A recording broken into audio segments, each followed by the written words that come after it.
நாங்கள் பாஸ்டர் ஆண்டன் ராசநாயம் அவர்கள் களத்தில் இருக்கிறார். அவரும் வந்து கத்தர் கொடுத்த வார்த்தையை 110 நாடுகளுடன் பகிர்ந்து கொள்வார். நாங்களும் அவளோடு நிற்கிறோம் வார்த்தையை கேட்பதற்கு. அவரை நாங்கள் இப்பொழுது அரவழைப்போமாக. பாஸ்டர் ஆண்டன் ராசநாயம் வாருங்கள். ரஜினி அலங்காரம் பண்ணி நேயர்களே. ஆமேன். வந்து கத்தர் கொடுத்த வார்த்தையை பகிர்ந்து கொள்ளுங்கள். நாங்களும் அவளா நிற்கிறோம் கேட்பதற்கு. வாருங்கள், வந்து பகிருங்கள். ஆமேன். ஆமேன்.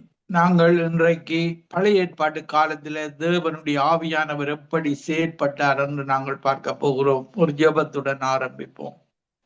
கிருபையும் இரக்கமும் பரிசுத்தமும் நிறைந்த எங்கள் அன்பு தகப்பனே, பரிசுத்த ஆவியானவரே, நீர் இன்றைக்கு எங்களுக்கு வாசம் செய்கிறீர். பழைய ஏற்பாட்டு காலத்துல எப்படி ஆவியானவர் செயற்பட்டீர் என்பதை உம்முடைய வார்த்தைகளின் மூலமாக கற்றுக்கொள்ள நீர் உதவி செய்யும்படியாக ஜெபிக்கிறேன்.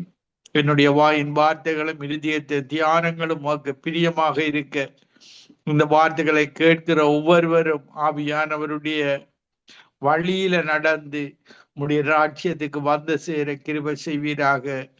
கேட்கிற காதுகளை கொடுப்பீராக, மனதில் ஒரு மாற்றத்தை கொடுப்பீராக, உணர்வுள்ள இருதயத்தை கொடுப்பீராக. உம்மை அறிகிற அறிவை கொடுத்து உம்முடைய ராஜ்யத்துல ஒவ்வொரு சபைகளிலேயும் தூணாக எழுப்புவீராக. துதிகான மகிமை ஒன்றான மெய்த்தவனாய் உமக்கை செலுத்தி ஆண்டவரின் இரட்சகருமாகிய இயேசு கிறிஸ்துவின் நாமத்தில் ஒவ்வொருவரையும் ஆசீர்வதித்து ஜபிக்கிறேன். எங்களை எப்பொழுது நேசிக்கிற எங்கள் நல்ல பிதாவே, ஆமீன். ஆதியாகமம் 1ஆம் அதிகாரம் 2வது வசனத்துல பார்க்கும் பொழுது, பூமியானது ஒழுங்கின்மையும் வெறுமையுமாய் இருந்தது, ஆழத்தின் மேல் இருள் இருந்தது, தேவ ஆவியானவர் ஜலத்தின் மேல் அசைவாடி கொண்டிருந்தார்.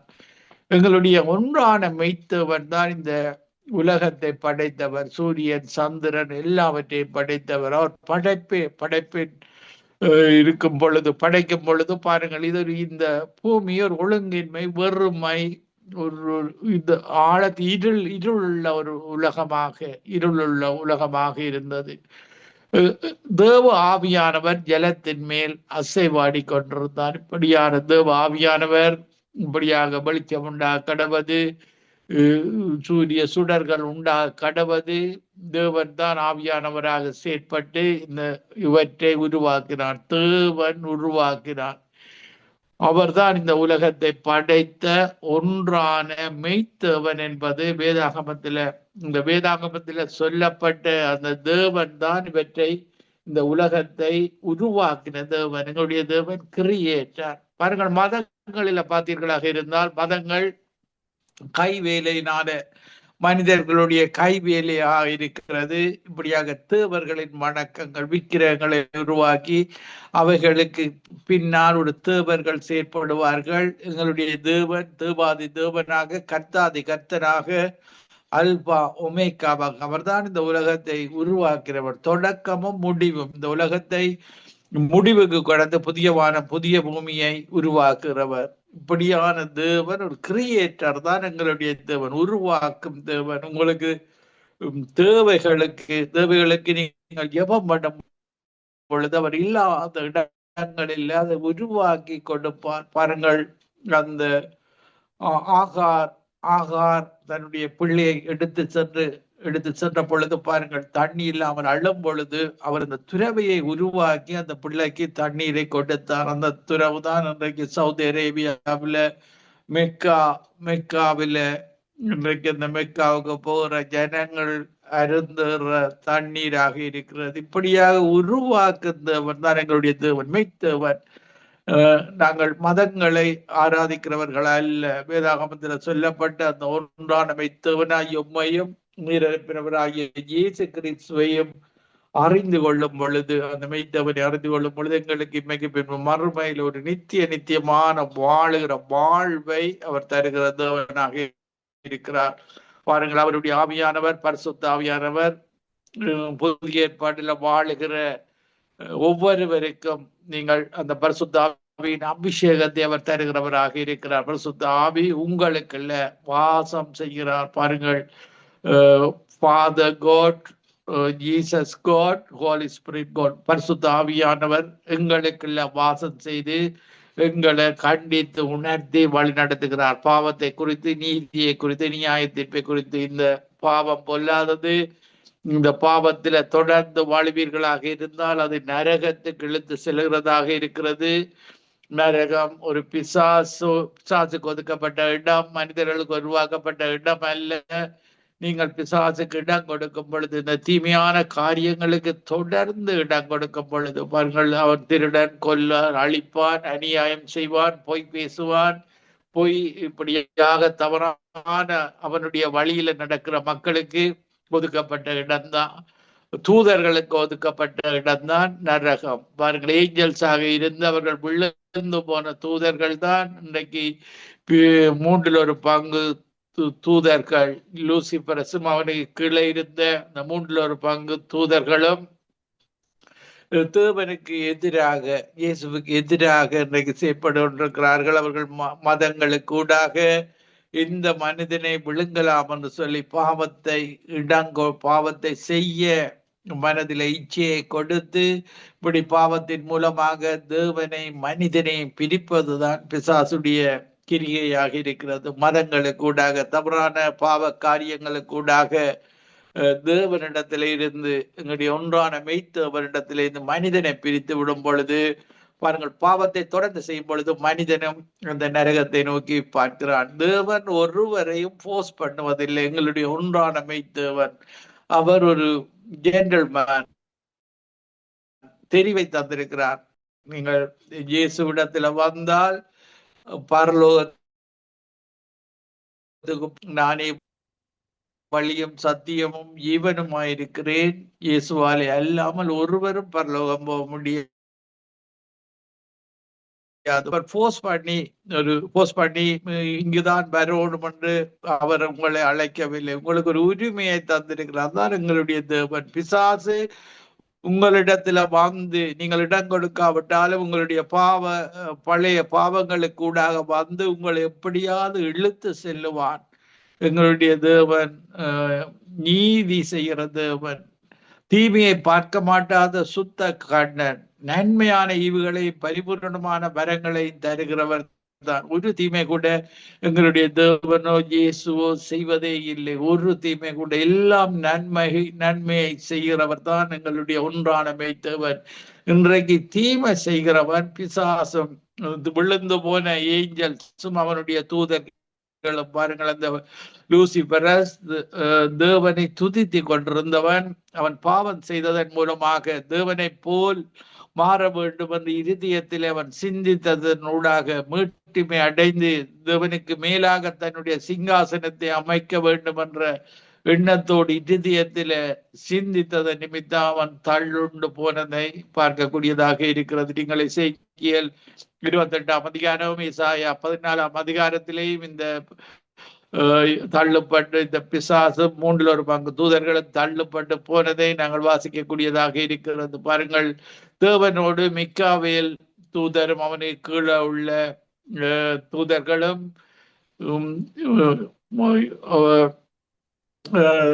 மற்றது தேவனுடைய காரியங்களை எடுத்து செல்லுகிற தூதரும் 2 தூதர்கள் தேவனோடு கூட இருக்கிறார்கள். பாருங்கள், தேவன் மெசேஞ்சராக இருப்பதை நாங்கள் பார்க்கக்கூடியதாக இருக்கிறது. மிக்காவேல் கடைசி யுத்தத்தில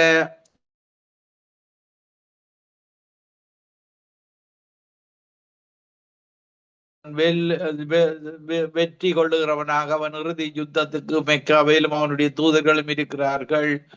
இப்படியாக நாங்கள் அந்த மெய்யான தேவனுடைய பக்கத்துல நிக்க வேண்டும். விழுந்து போன தூதர்கள் ஒரு நாள் தேவனால தண்டிக்கப்படுவார்கள். அவர்களை நரகத்துக்கு தேவன் தள்ளுகிறவராக இருக்கிறார். பாருங்கள், அவர் எல்லாவற்றுக்கும் ஒரு காலங்களை வைத்திருக்கிறார். அந்தந்த காலத்துல இறுதி யுத்தத்துல தேவன் 1000 வருடம் ஆட்சியில இந்த பிசாசுகளும் அவனுடைய தூதர்களும் கட்டப்பட்டு போகும். அதன் பின்பு தேவனுக்கும் தேவனுக்கும் அந்த தூதர்களுக்கும் உள்ள இறுதி யுத்தத்தில அவர்கள் நித்தியமாக நித்திய நிந்தையில நரகத்தில தள்ளுகிறவராக இருக்கிறார். அவர்கள் அதன் பின்பு நாங்கள் நித்தியமான வாழ்வு, சதாகாலம் வாழுகிற வாழ்வு இந்த உலகத்துல நாங்கள் இருக்கும் பொழுது மணிக்கூட்டை பாவிப்போம். அவரோடு வாழுகிற அந்த நித்திய வாழ்வில மணிக்கு நேரமே இல்லாமல் நீங்கள் அவரோட நித்தியமாக வாழ முடியும். எங்களுடைய தேவைகளை எல்லாவற்றையும் அவர் சந்திக்கிற தேவனாக இருக்கிறார். பாருங்கள், இப்படியாக நாங்கள் ஆதியாகமம் 41ஆம் அதிகாரம் 38வது வசனத்துல பாருங்கள், தேவனுடைய ஆவியை பெற்ற மனிதன் யோசேப்பாக இருந்ததை நாங்கள் வேதாகமத்துல பார்க்கக்கூடியதாக இருக்கிறது. தேவன் சில காரியங்களுக்காக தேவனுடைய ஆவியை அந்த மனிதர்களுக்கு கொடுத்திருந்தார், அவருடைய வேலைகளை செய்வதற்காக. பாருங்கள், யோசேப்பு தேவனுடைய ஆவியை பெற்றவனாக இருந்தான்.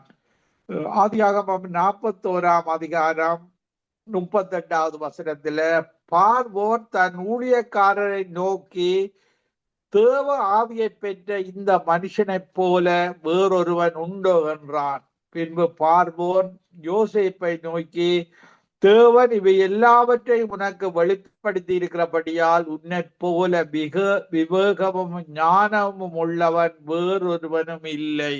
பாருங்கள், இந்த பார்வோனுக்கு அந்த சொற்பனத்தை யோசேப்பு வெளிப்படுத்தி 7 வருடம் நல்ல விளைச்சல் உள்ள காலங்கள் இருக்கும். அதன் பின்பு 7 வருடம் வறுமையான காலங்கள் வரும். இந்த 7 வருட விளைச்சலான காலத்துல நீங்கள் அந்த தானியங்களை சேர்த்து வைக்க வேண்டும். 7 வருட பஞ்ச காலத்துல அதை பயன்படுத்த வேண்டும் என்று அந்த சொற்பனத்தை வெளிப்படுத்தி, அந்த சொற்பனத்து பார்வோன் அவனை யோசேப்பையே தனக்கு அடுத்த அதிகாரியாக ஏற்படுத்தினார். பாருங்கள், தேவன் காரியங்களை வெளிப்படுத்துகிறவர். இந்த உலகத்துல நடக்கிற ஒவ்வொன்றையும் தன்னுடைய ஊழியக்காரர்களுக்கு, தன்னுடைய புரொஃபெட்டுக்கு அவர் வெளிப்படுத்துகிறவராக இருக்கிறார். ஆமோஸ்ல பார்க்கும் பொழுது பாருங்கள், தேவன் தன்னுடைய ஊழியக்காரர்களுக்கு ஒரு காரியத்தை வெளிப்படுத்தாமல் அதை செய்ய மாட்டார். இப்படியாக யோசேப்புக்கு வெளிப்படுத்தி அந்த பார்வோன் ஒரு மத காரியத்திலே மத வழிபாடு உள்ளவராக இருந்தாலும் பாருங்கள், தேவனுடைய ஆவியை பெற்ற யோசேப்பை உயர்த்தி தனக்கு அடுத்த அரியணையில வைத்ததை நாங்கள் பார்க்கக்கூடியதாக இருக்கிறது. ஆதியாகமம் 41ஆம் அதிகாரம் 40வது வசனத்துல யோசேப்புக்கு பார்வோன் சொல்லுகிறார், நீ என் அரண்மனைக்கு அதிகாரியாய் இருப்பாய், உன் வாக்கின்படியே என் ஜனங்கள் எல்லாரும் அடங்கி நடக்க கடவர்கள், சிங்காசனத்தில் மாத்திரம் உன்னிலும் நான் பெரியவனாய் இருப்பேன் என்றார். பாருங்கள், இப்படியாக இந்த 7 வருடத்துல அந்த தானியங்களை சேர்த்து அன்றைக்கு அத்தனை மக்களுக்கும் போஷித்ததை நாங்கள் பார்க்கக்கூடியதாக இருக்கிறது. பாருங்கள், பார்வோனுடைய அந்த பஞ்ச காலத்திலேயும் அந்த பார்வோனின் ராட்சியம் போதிய அளவு மணலத்தனையான தானியத்தை வைத்து யோசேப்பு கூடாக அந்த பார்வோன் ஒரு ஐஸ்வர்ய சம்பந்தனாக இருந்ததையும் அந்த மக்கள் அனைவருக்கும் போஷித்து அவர்களை உயிரோடு காப்பாற்றினதையும் நாங்கள் வேதாகமத்தில் பார்க்கக்கூடியதாக இருக்கிறது. பாருங்கள், நாங்கள் எசலேயலை பாருங்கள், மோசையின் காலத்திலே நாங்கள் பார்க்கும் பொழுது யாத்திராகமம் 31ஆம் அதிகாரம் 1வது வசனத்துல பார்க்கும் பொழுது அந்த கட்டிட வேலைகளில ஆலய வேலைகளை செய்வதற்கு பாருங்கள், சில மனிதர்களுக்கு தேவன் அந்த ஞானத்தை கொடுக்கிறார்.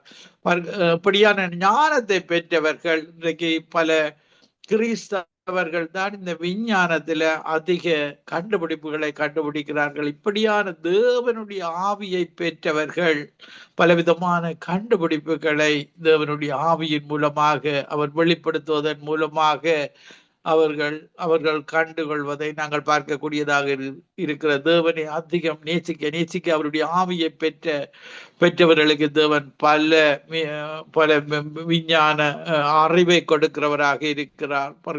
கண்டுபிடிப்புகளை கற்றுக்கொள்ளுகிறவராக இருக்கிறார்.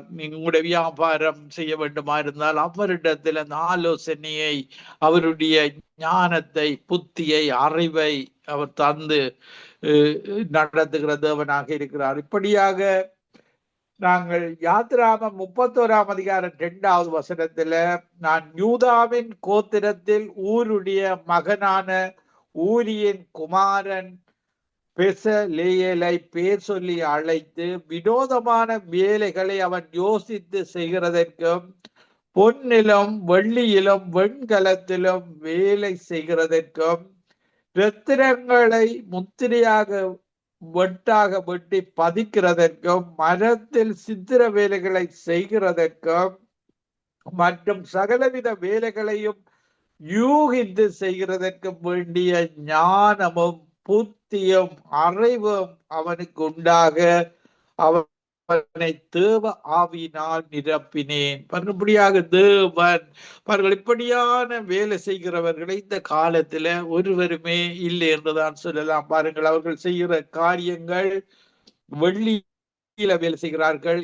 இந்த காலங்களில வெள்ளியில வேலை செய்கிறவர்கள் பொன்னில வேலை செய்ய மாட்டார்கள். பொன்னில வேலை செய்கிறவர்கள் வெண்கலத்துல வேலை செய்ய மாட்டார்கள்.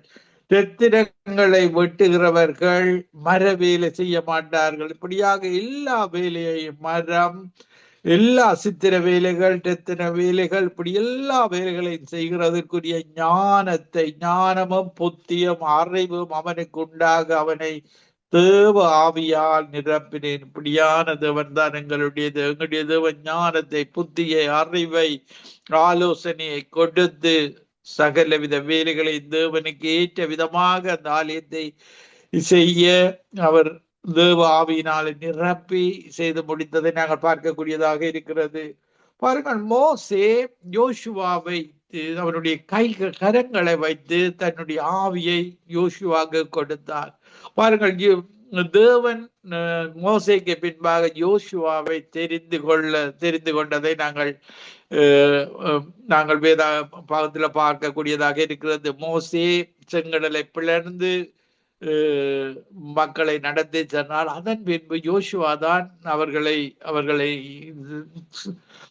அந்த நடத்தி சென்றதை நாங்கள் பார்க்கக்கூடியதாக இருக்கிறது. யோசுவாவும் காலேபும் அந்த இடங்களை பங்கிட்டு கொடுத்ததை நாங்கள் பார்க்கக்கூடியதாக இருக்கிறது. பாருங்கள், யோர்தான் நதியை பிளந்து அந்த பக்கத்தில் இருக்கிற அந்த விக்கிர ஆராதனை, இதவனுக்கு பிரியமில்லாத ஆராதனை செய்கிறவர்கள் எல்லாரையும் இவர்களிடம் ஒப்பு கொடுத்து அந்த இடங்களை பங்கிட்டு கொடுத்ததை நாங்கள் பார்க்கக்கூடியதாக இது அறிந்த தேவன் பாருங்கள், மோசேயின் காலத்திலேயே யோசுவாவை ஆவியினால் நிரப்பினதை நாங்கள் உபாகமம் 34ஆம் அதிகாரம் 9வது வசனத்துல, மோசே நூனின் குமாரனாகிய யோசுவாவின் மேல் தன் கைகளை வைத்தபடினால் அவர் ஞானத்தின் ஆவியினால் நிறையப்பட்டான். இஸ்ரவேல் புத்திரர் அவனுக்கு கீழ்ப்படிந்து கர்த்தர் மோசேக்கு கட்டளையிட்டபடியே செய்தார்கள். இப்படியாக தேவன் மோசேனுடைய ஆவியை யோசுவாவின் மேல தேவன் கொடுத்து யோசுவாவை பழக்கினதை நாங்கள் பார்க்கக்கூடியதாக இருக்கிறோம். மோசேயின் பின்பாக யோசுவா அந்த மக்களை நடத்தி சென்றதை நாங்கள் பார்க்கக்கூடியதாக இருக்கிறது.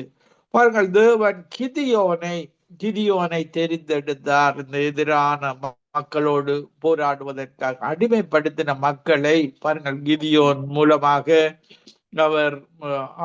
அவர்களை அந்த இஸ்ரவேல் ஜனங்களை நடத்தி சென்றதை நாங்கள் பார்க்கக்கூடியதாக இருக்கிறது. நியாயாதிபதிகள் 6ஆம் அதிகாரம் 34வது வசனத்துல, அப்பொழுது கர்த்தருடைய ஆவியானவர் கிதியோன் மேல் இறங்கினார். தேவனுடைய ஆவி இறங்கினார். அதுல ஒரு வல்லமை, பவர், பாருங்க, ஒரு பெரிய பலம் ஒன்று பழைய ஏற்பாட்டு காலத்துல ஒவ்வொருவரும் அந்த ஆவியானவர் இறங்கும் பொழுது ஒரு பலத்தை பெற்றுக் கொள்வார்கள். அந்த பலம் யுத்தத்துக்கு ஏற்ற பலம், எல்லாவற்றையும் ஞானம், புத்தி, அறிவோடு அந்த ஆவியானவர் கிதியோன் கிதியோனின் படைகள் பாருங்கள் ஒரு வெற்றியை கொடுத்ததை நாங்கள் பார்க்கக்கூடியதாக கிதியோனின் எல்லா யுத்தங்களிலேயும் நியாயாதிபதிகள் 6ஆம் அதிகாரம் 34வது வசனத்துல பார்க்கும் பொழுது நியாயாதிபதிகள் 6:34 அப்பொழுது கர்த்தருடைய ஆவியானவர் கிதியோன் மேல் இறங்கினார். அவன் எக்காலம் ஊதி அபியேஸ்தியரை கூப்பிட்டு தனக்கு பின் செல்லும்படி செய்து இப்படியாக அவன் கிதியோன் பாருங்கள் இப்படியாக தேவனுடைய ஞானத்தோடு அவன் ஒரு குறைந்த எண்ணிக்கை உள்ள மக்களோடு பெரிய ஒரு போராட்டத்தையே அவன் தேவனுடைய உதவியோடு வெற்றி கொடுத்ததை நாங்கள் பார்க்கக்கூடியதாக இருக்கிறது. நாங்கள் எப்தாவை பார்க்கும் பொழுது பாருங்கள் நியாயாதிபதிகள் 11ஆம் அதிகாரம் 29வது வசனத்திலேயும் அப்பொழுது கர்த்தருடைய ஆவி எப்தாவின் மேல் இறங்கினார். அவன் கீலேயாத்தையும் மனேசே நாட்டையும் கடந்து போய் கீலேயாத்தில் இருக்கிற மிஸ்பாவுக்கு வந்து அங்கே இருந்து அம்மோன் புத்திரருக்கு விரோதமாக போனான். இப்படியாக எப்தாவோடு தேவனுடைய கர்த்தருடைய ஆவியானவர் இருந்து அந்த யுத்தத்தில வெற்றியை கொடுத்ததை நாங்கள் பார்க்கக்கூடியதாக இருக்கிறது. நாங்கள் சிம்சோனை பார்க்கும் பொழுது சிம்சோனிடத்தில் ஆவியானவர் இறங்கினால் அவன் ஒரு ஒன் மேன் கேங் தான் சிம்சோன். ஒரு மனிதனாக ஒரு பெரிய பலசாலியாக அவன் கர்த்தருடைய ஆவியானவர் இறங்கினால் அவனை யாருமே கட்டுப்படுத்த முடியாது. பாருங்க நாங்கள் பார்க்கும் பொழுது நியாயாதிபதிகள் 14ஆம் அதிகாரம் 6வது வசனத்துல அப்பொழுது கர்த்தருடைய ஆவி அவன் மேல் பலமாய் இறங்கினதனால் அவன் தன் கையில் ஒன்றும் இல்லாதிருந்தும் அதை ஒரு ஆட்டுக்குட்டியை கிழித்து போடுகிறது போல கிழித்து போட்டான். ஆனாலும் தான் செய்ததை அவன் தன் தாய் தகப்பனுக்கு அறிவிக்கவில்லை. பாருங்கள் ஒரு சிங்கத்தை பிடித்து ஒரு ஆட்டுக்குட்டியை கிழிக்கிறது போல அந்த சிம்சோன் கர்த்தருடைய ஆவியானவர் இறங்கி அந்த சிங்கத்தை கிழித்து போட்டதை நாங்கள் பார்க்கக்கூடியதாக இருக்கிறது. இப்படியான தேவன் தான் எங்களுடைய தேவன். பாருங்கள் அவன் மரிக்கும் பொழுது அந்த இடத்துல இருந்த 3000க்கு அதிகமான பெலிஸ்தியர்கள் அந்த மெயின் கோபுரத்தை அசைத்து அவ்வளவு பேர் இறந்து போனதை நாங்கள் பார்க்கக்கூடியதாக இருக்கு. சாம்சோனை தேவன் இந்த உலகத்துல உருவாக்கினது பெலிஸ்தியரோடு யுத்தம் பண்ணுவதற்காக. அந்த இறுதியான யுத்தத்துல அவன் மரிக்க தருவாயில இன்னும் ஒரு விசை எனக்கு உதவி செய்யும் என்று கர்த்தரிடத்துல ஜெபம் பண்ணி அந்த பலத்துல 3000க்கு மேற்பட்ட அந்த பெலிஸ்தியர் இறந்து போனதை நாங்கள் பார்க்கக்கூடியதாக இருக்கிறது. பாருங்கள் தாவீது அவனுடைய குடும்பத்துல கடைசி மகனாக இருப்பான். அவன் ஆடு மேய்த்து கொண்டு இருப்பவன். பாருங்கள் இப்படியாக தேவன் அவனை அபிஷேகம் பண்ணும்படியாக சாமுவேலுக்கு சொல்லுகிறார். 1 சாமுவேல் 16ஆம் அதிகாரம் 13வது வசனத்தில் அப்பொழுது சாமுவேல் தைல கொம்பை எடுத்து அவன் சகோதரர் நடுவில் அபிஷேகம் பண்ணினான். அந்நாள் முதற்கொண்டு கர்த்தருடைய ஆவியானவர் தாவீதின் மேல் வந்து இறங்கி இருந்தார். சாமுவேல் எழுந்து ராமாவுக்கு போய்விட்டான். பாருங்கள் அந்த தாவீதுடைய சகோதரர்கள் ஒரு சவுலுடைய ராஜ்யத்துல ஆமியாக இருந்தவர்கள். பாருங்கள் அந்த மூத்த சகோதரர்கள் யாரையும் தேவன் தெரிந்து கொள்ளவில்லை. இந்த கடைசி மகனாக சிவந்த மேனி உள்ளவனாக ஒரு உயரம் குறைந்தவனாக இருந்த தாவீதை தேவன் தெரிந்து கொண்டு சாமுவேலூடாக அபிஷேகம் பண்ணினார். பாருங்கள் இப்படியாக அபிஷேகம் பண்ணி அந்த கோலியாத்தின் யுத்தத்தில பாருங்கள் ஒரு கவனோடும் கூழாங்கற்களோடும் தேவனுடைய ஞானம் தேவனுடைய ஆவியானவரின் பலத்தோடு அவன் அந்த கோலியாத்தை முறியடித்ததை நாங்கள் பார்க்கக்கூடியதாக இருக்கிறது. இப்படியான தேவன் தான் அவர் பலம் கொடுக்கிற தேவனாக இருக்கிறார். 2 நாளாகமம் 15ஆம் அதிகாரம் 4வது வசனத்தில 2 நாளாகமம் 15ஆம் அதிகாரம் 4வது வசனது, தங்கள் நெருக்கத்திலே இஸ்ரவேலின் தேவனாகிய கர்த்தரிடத்துக்கு திரும்பி அவரை தேடின பொழுது அவர் அவர்களுக்கு வெளிப்பட்டார். பாருங்கள், கொஞ்ச காலமாக தேவன் வெளிப்படாதிருந்தார். இந்த 2 நாளாகமம் 15ஆம் அதிகாரம் 3வது வசனத்திலேயும், இஸ்ரவேலில் அநேக நாளாய் மெய்யான தேவனும் இல்லை, உபதேசிக்கிற ஆசாரியனும் இல்லை, வேதமும் இல்லை. பாருங்கள், இப்படியான தேவனை தேடாத நேரத்தில, அந்த மெய்யான தேவனை தேடாத நேரத்தில் அவர்களுக்கு கஷ்டம் வந்தது, துன்பம் வரும். இன்றைக்கு பாருங்கள், மதங்களில் இருக்கிறவர்களுக்கு எல்லாம் கஷ்டம், துன்பம். இந்த கிறிஸ்தவ நாடுகள் எப்பொழுதும் ஆசீர்வாதமான நாடுகளாக இருக்கிறது.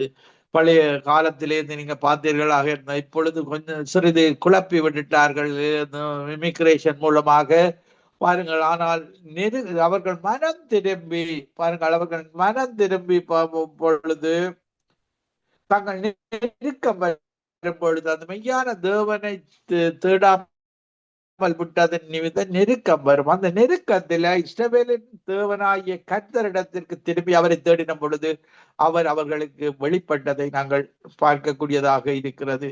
பாருங்கள், இந்த மெய்யான தேவனை தேடும் பொழுது உங்களுக்கு ஆசீர்வாதம், நன்மைகள் வரும். ஒரு தீமை கூட செய்யாதவர் தான் ஒன்றான மெய்தேவன். தீமையை பார்க்க மாட்டாத சுத்த கண்ணன் தான் எங்களுடைய தேவன். தீமை அவருக்கு பிடிக்காது, லஞ்சம் வாங்குவது பிடிக்காது. நீதியாக, நேர்மையாக, அன்பாக வாழுகிறது தான் அவருடைய காரியமாக இருக்கிறது. நேர்மை, நீதி, உண்மை, இப்படியாக வாழ வேண்டும் என்றுதான் எங்களுடைய தேவன். வேதாகம் அதைத்தான் சொல்லுகிறது. இது மதம் மாறுகிறது அல்ல, மனதை மாற்றிக்கொள்வது. நாங்கள் போகிற வழி தவறான வழி, பாபமான வழி, பிசாசின் இருளில போய்கொண்டிருக்கிற அந்த இருளான மக்கள். இயேசு பிறந்ததே இதற்காக தான். இருளில் வாழும் மக்கள் பெரிய வெளிச்சத்தை கண்டார்கள். அவர்களுக்கு தேவன் பாருங்கள் பெரிய வெளிச்சத்தை கொடுத்தார். இயேசுதான் அந்த வெளிச்சம். இன்றைக்கு எங்களை மலை மேலுள்ள பட்டணமாக, வெளிச்சமாக நாங்கள் மறைந்திருக்க கூடாது, வெளிச்சமாக வாழ வேண்டும் என்று எங்களுக்கு கற்றுத் தருகிறார். இப்படியான தேவன் தான் எங்களுடைய தேவன். உப்பாக, ஒளியாக, மற்றவர்களுக்கு நன்மை செய்கிறவர்களாக எங்களை வாழ வைக்கிற தேவன் தான் எங்களுடைய தேவன். பாருங்கள், எலிசா தீர்க்கதரிசி எலியாவிடத்தில் இருந்து திட்டத்தனத்தான ஆசீர்வாதத்தை அவன் பெற்றுக் கொள்ளுகிறான். பாருங்கள், எலியா எடுத்துக் கொள்ளப்படும் பொழுது அந்த சால்வை எலிசாவின் மேலே விழுகிறது. அவன் திட்டத்தனியான அபிஷேகத்தை பெற்றுக் கொள்ளுகிறான். 2 ராஜாக்கள் 2ஆம் அதிகாரம் 15வது வசனத்துல பார்க்கும் பொழுது, எரிகோவில் பார்த்து கொண்டு நின்ற தீர்க்கதரிசிகளின் புத்திரர் அவனை கண்டவுடனே எலியாவின் ஆவி எலிசாவின் மேல் இறங்கி இருக்கிறது என்று சொல்லி அவனை எதிர்கொண்டு போய் தரை மட்டும் குனிந்து அவனை வணங்கினார்கள். இப்படியாக பாருங்கள், எலியாவின் ஆவி எலிசா திட்டத்தனமான ஆசீர்வாதத்தை கேட்டான். இப்படியாக எலியா எடுத்துக் கொள்ளப்படுவோடு அவனுடைய சாலை அவனின் மேல் விழுந்து அவனுக்கு அந்த இரட்டத்தனையான ஆசீர்வாதத்தை அவன் பெற்று கொண்டதை நாங்கள் பார்க்கக்கூடியதாக இருக்கிறது. இந்த மெய்யான தேவனிடத்துல வர வேண்டும். பாருங்கள், இன்றைக்கு புதிய ஏற்பாடுல வாழுகிற எனக்கும் உங்களுக்கும் எல்லாருக்கும், விசுவாசிகளுக்கும் எல்லாருக்கும் பட்சபாதம் இல்லாமல் அந்த அபிஷேகத்தை அந்த ஆவியானவர் எங்களுக்குள்ள, அந்த ஒரே ஆவியானவர், பரிசுத்த ஆவியானவர் இன்றைக்கு எங்களுக்குள்ள வாசம் செய்கிறவராக இருக்கிறார். சங்கீதம் 34ஆம் அதிகாரம் 18வது வசனத்திலேயும், நொறுங்குண்ட இருதயம் உள்ளவர்களுக்கு கர்த்தர் சமீபமாயிருந்து நறுங்குண்ட ஆவியுள்ளவர்களை ரட்சிக்கிறார். பாருங்கள், சுத்த இருதயம் உள்ளவர்கள், வேதாகமத்தில மலை பிரசங்கத்துல பார்க்கும் பொழுது சுத்த இருதயம் உள்ளவர்கள் தேவனை தரிசிப்பார்கள். உங்களுடைய இருதயத்துல சுத்தமாக இருக்க வேண்டும். எந்த மத இனமாக இருந்தாலும் சுத்தமாக இருந்து இயேசுவை தேடும் பொழுது இயேசு இலகுவாக நீங்கள் இயேசுவை இரட்சகராக ஏற்றுக்கொள்ள முடியும். தவறு செய்து தவறான காரியங்கள் செய்யும் பொழுது மன்னிப்பு கேட்டு இயேசுவின் இரத்தத்தால கழுவப்பட்டு இயேசுவை அறிந்து கொள்ள முடியும். பாருங்கள், தாவீது ஒரு முறை பாவம் செய்யும் பொழுது, பாவம் செய்தவருக்கு பிரியமில்லாத காரியம் செய்யும் பொழுது பாருங்கள், பரிசுத்த ஆவி எடுக்கப்பட்டு போகும். உற்சாகமான ஆவி இருக்காது.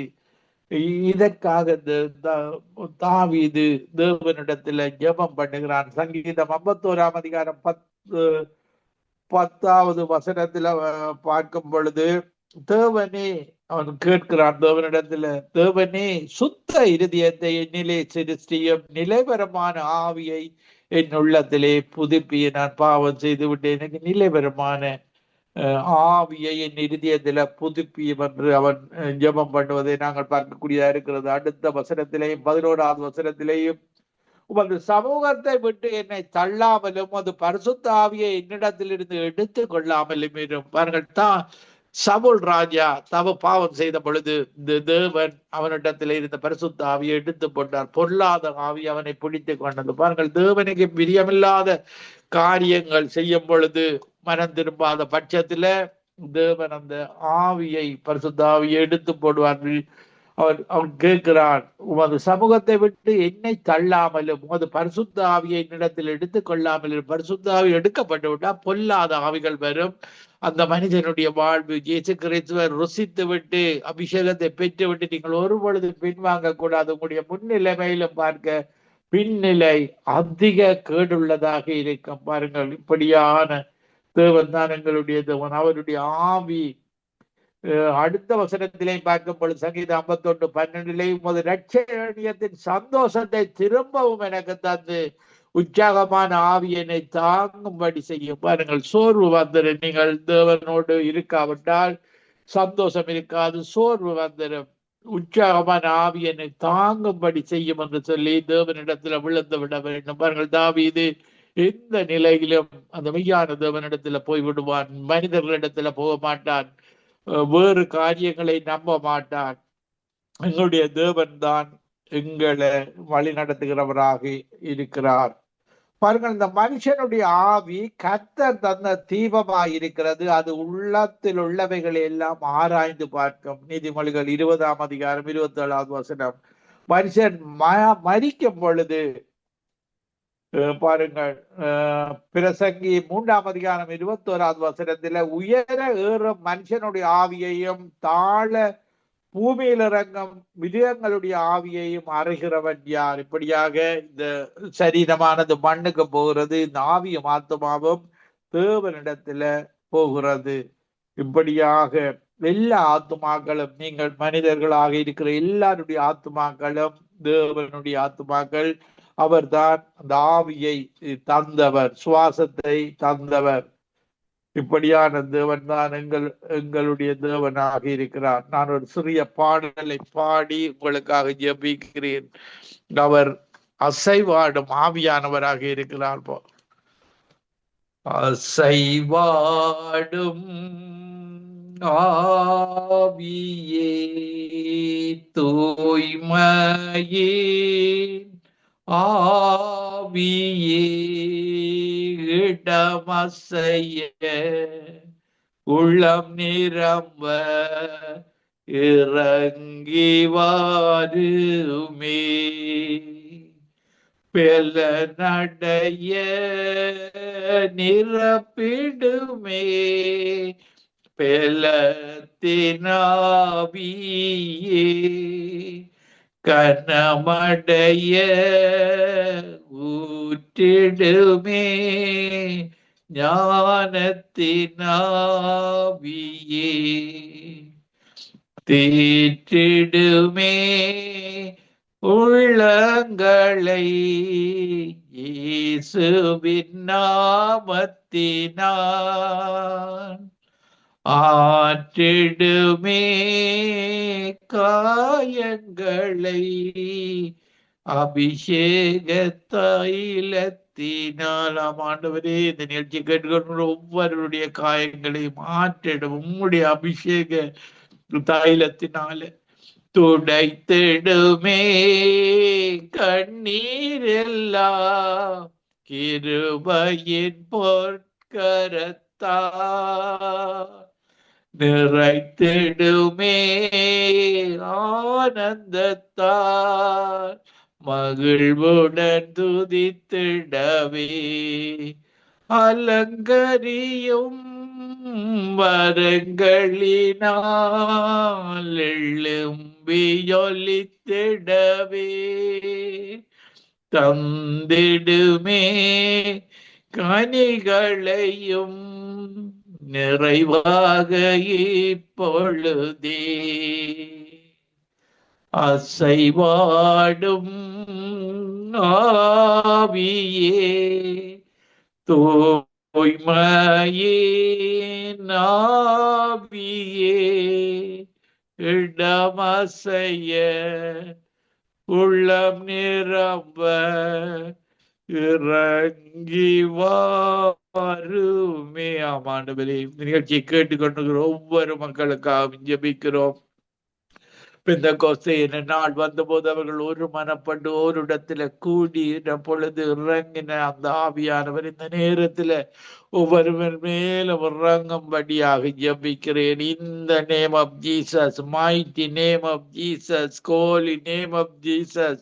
பழைய ஏற்பாட்டு காலத்தில் இறங்கின அதே ஆவியானவர் புதிய ஏற்பாட்டு காலத்தில் எங்களுக்கு வாதம் செய்கிற ஆவியானவர் உம்முடைய அபிஷேகத்தை இந்த நேரத்தில் அதிகரித்து தரும்படியாக ஜெபிக்கிறேன். கணுக்கால் அளவு போதாது, முழங்கால் அளவு போதாது, நீச்சலாளத்தில உம்மை போற்ற புகழ உம்முடைய கனிகளை வரங்களை பெற்றவர்களாக இந்த கடைசி காலத்தில் உண்மையோடும் முத்தத்தோடும் பரிசுத்தத்தோடும் இந்த கடைசி கால ஓட்டத்தை ஓடி முடிக்க ஒவ்வொரு விசுவாசிகளும், ஒவ்வொரு சங்கம நித்திய வெளிச்ச ஊழியர்கள் விசுவாசிகள் ஒவ்வொருவருக்கும் கொண்டுப்பீராக, நிரப்புவீராக. இந்த உள்ளங்கால் வரை ஒவ்வொருவரை நிரப்புவீராக. ஒருவரும் விடுபட்டு விடக்கூடாது. ஆவியானவரே, மறுவலை கேட்கிற ஒவ்வொருவரை நிரப்பி பரவசப்படுத்துவீராக. நீர் ஒருவரே மெய்யான தேவனர் இந்த உலகம் அறிந்து கொள்ள, நீர் ஒருவரே இரட்சகராகிய இயேசு கிறிஸ்து என்பதை உலகம் அறிந்து கொள்ள, என்னை விட வேறு தேவன் இல்லை என்பதை ஒவ்வொரு மதத்தில் வாழுகிற மக்களும் அறிந்து கொள்ள. இந்த மதங்கள் எல்லாம் ஒரு நாள் அழிந்து போகும். மதத்தில் உள்ள தேவர்கள் எல்லாத்தையும் நீர் ஒரு நாள் அமைத்தவர் ஒரு நாள் தண்டிப்பீர் என்பதையும் இந்த மதத்தில் உள்ளவர்கள் அறிந்து மனம் திரும்பி அந்த நித்தியமாக வாழுகிற பரலோக வாழ்வை பெற்றுக் கொள்வார்களாக. கலவலை இல்லாத, கண்ணீர் இல்லாத, மரணமே இல்லாத, துக்கம் இல்லாத இந்த வாழ்வை இயேசு கிறிஸ்து இரட்சகராக ஏற்றுக்கொண்டு இம்மையிலும் உம்முடைய வரங்களினால கனிகளினால நிறைவுந்து வாழுகிற வாழ்வு, மறுமையில் உம்மோடு நித்தியமாக வாழுகிற வாழ்வை கொடுப்பீராக. துதிகன மகிமை ஒன்றான மெய்த்தவனாய் உமக்கு செலுத்தி ஆண்டவரின் இரட்சகருமாகிய இயேசு கிறிஸ்துவின் நாமத்தில் ஒருவரையும் ஆசீர்வாதத்தை ஜபிக்கிறேன். எங்களை எப்பொழுது நேசிக்கிற நல்ல பிதாவே. ஆமீன், ஆமீன்.